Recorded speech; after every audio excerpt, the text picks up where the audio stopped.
सपना कौशिक और आज हम बात कर रहे हैं योग गुरु बाबा रामदेव के उस क्लेम के बारे में जिसमें उन्होंने कहा है कि उन्होंने कोविड-19 से लड़ने के लिए दवा बना ली है जिसका नाम है कोरोनिल।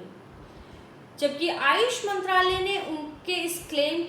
पर मना कर दिया है, उन्होंने इसकी एडवर्टाइजमेंट करने से बाबा रामदेव को मना कर दिया है, उसके ऊपर बैन लगा दिया है। उन्होंने कहा है कि अब बाबा रामदेव कोरोनिल की एडवर्टाइजमेंट नहीं कर सकते जब तक कि इसकी वेरिफिकेशन नहीं हो जाती, उनके पास सारी इन्फॉर्मेशन नहीं हो जाती। आज हम इसी के कानूनी पहलुओं पर चर्चा करेंगे कि ऐसा क्या हुआ है कि बाबा रामदेव की इस दवाई के ऊपर की एडवर्टाइजमेंट के ऊपर बैन लगा दिया गया है और बाबा रामदेव को इसकी एडवर्टाइजमेंट करने से क्यों रोक दिया गया है। अगर हम बात करें कि ऐसा क्या हुआ कि बाबा रामदेव की इस दवाई के ऊपर बैन लगा दिया गया, तो आयुष मंत्रालय का ये कहना है कि बाबा रामदेव ने कोरोनिल के लिए उनको कोई इन्फॉर्मेशन नहीं दी कि वो कोई क्लिनिकल ट्रायल कर रहे हैं, कोई रिसर्च स्टडी कर रहे हैं या इसके कंपोनेंट्स क्या हैं। आयुष मंत्रालय के पास ऐसी कोई इन्फॉर्मेशन नहीं है।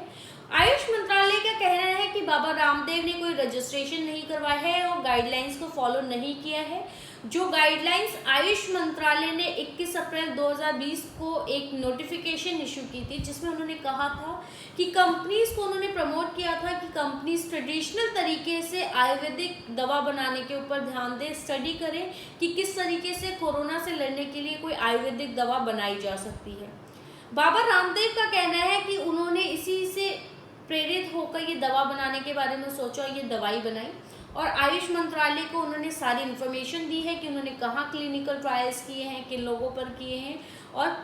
Third party national institute of medical sciences Jaipur के साथ मिलकर उन्होंने इस दवा का इजाद किया है। और ये सिर्फ एक मिसकम्युनिकेशन है जिसकी वजह से आयुष मंत्रालय और बाबा रामदेव की कंपनी पतंजलि के बीच खींचतान चल रही है और इसे जल्दी सॉर्ट आउट कर लिया जाएगा।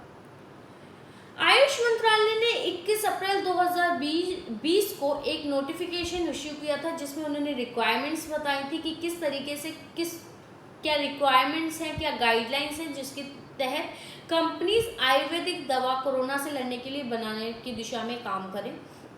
उसमें से एक गाइडलाइन ये भी थी कि कोई भी कंपनी जो आयुर्वेदिक दवा बनाने के बारे में सोच रही है उसे आयुष मंत्रालय से प्रायर परमिशन लेनी होगी, उनको बताना होगा, क्लिनिकल ट्रायल के प्रोग्रेस की टाइम टू टाइम रिपोर्ट उन्हें देनी होगी। इसके अलावा उन्हें कुछ रजिस्ट्रेशंस भी लेने होंगे और बाकी मेडिकल गाइडलाइंस को फॉलो करना होगा।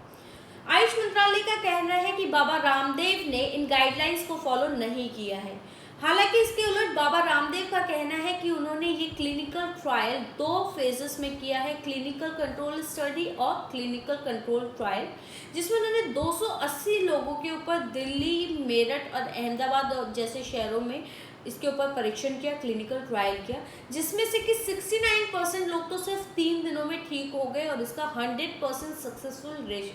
सक्सेस रहा है, 100% फेवरेबल रिजल्ट रहा है और कोरोनिल का सेवन करने से लोग पूरी तरीके से कोरोना से ठीक हो जाएंगे।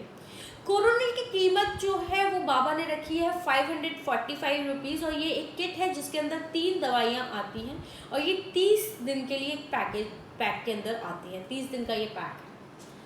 हालांकि आयुष मंत्रालय ने बाबा की इस दवाई के एडवर्टाइजमेंट के ऊपर section 33P of drug and cosmetic act 1940 और नेशनल डिजास्टर मैनेजमेंट एक्ट के कुछ प्रोविजंस को लेते हुए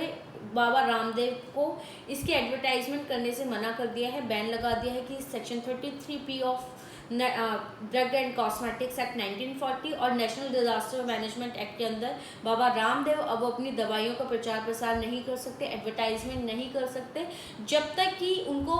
आयुष मंत्रालय से परमिशन नहीं मिल जाती और उनकी इस दवाई का वेरिफिकेशन नहीं हो जाता कि ये 100% कारगर है इसका।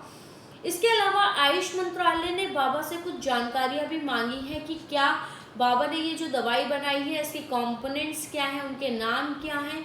किन लोगों पर ये ट्रायल किया गया है, कौन सी जगह है जहां पर ट्रायल किया गया, कौन से हॉस्पिटल्स हैं जिनके अंदर ये ट्रायल किया गया, क्या बाबा ने CTRI रजिस्ट्रेशन लिया था इस और उन्होंने कौन सा प्रोटोकॉल है जो फॉलो किया, सैंपल साइज क्या था, ऐसी तमाम जानकारियां आयुष मंत्रालय ने बाबा रामदेव से मांगी है।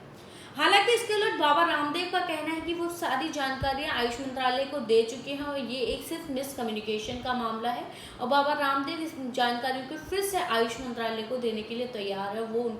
वो प्रोवाइड करवा रहे हैं। इसी दौरान बाबा रामदेव, आचार्य बालकृष्ण,